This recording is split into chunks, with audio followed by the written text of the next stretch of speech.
حضرت عیسیٰ علیہ السلام کا ایک قصہ میں نے ایک کتاب میں پڑھا کہ جا رہے تھے، ایک بستی سے گزر رہے تھے، بستی میں سے ایک آدمی ملا، اس نے کہا آپ اللہ کے نبی ہیں، اللہ تعالیٰ کے ساتھ آپ کا تعلق ہے، آپ روح اللہ ہیں، آپ اللہ تعالیٰ سے دعا کریں اللہ تعالیٰ مجھے اپنی محبت نصیب فرمائے۔ حضرت عیسیٰ علیہ السلام نے اس کے لیے اللہ سے محبت کے ذرے کا نصف مانگا، ایک ذرہ اس کا بھی نصف، اللہ تعالیٰ نے ان کو عطا کر دیا۔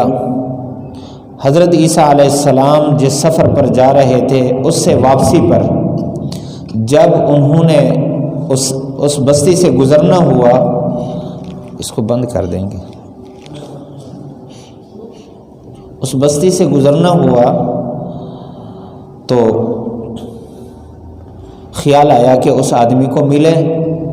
جو اللہ کی محبت کی چاہت رکھتا تھا۔ معلوم کیا، پتہ چلا کہ وہ اتنا عرصے سے اس بستی سے باہر ہے۔ پتہ معلوم کر کے جنگل میں پہنچے،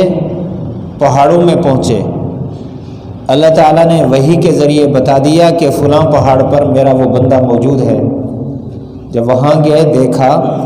تو وہ بندہ پہاڑ کی چوٹی پر اللہ کا نام لے رہا ہے اور سر اس کا آسمان کی طرف ہے،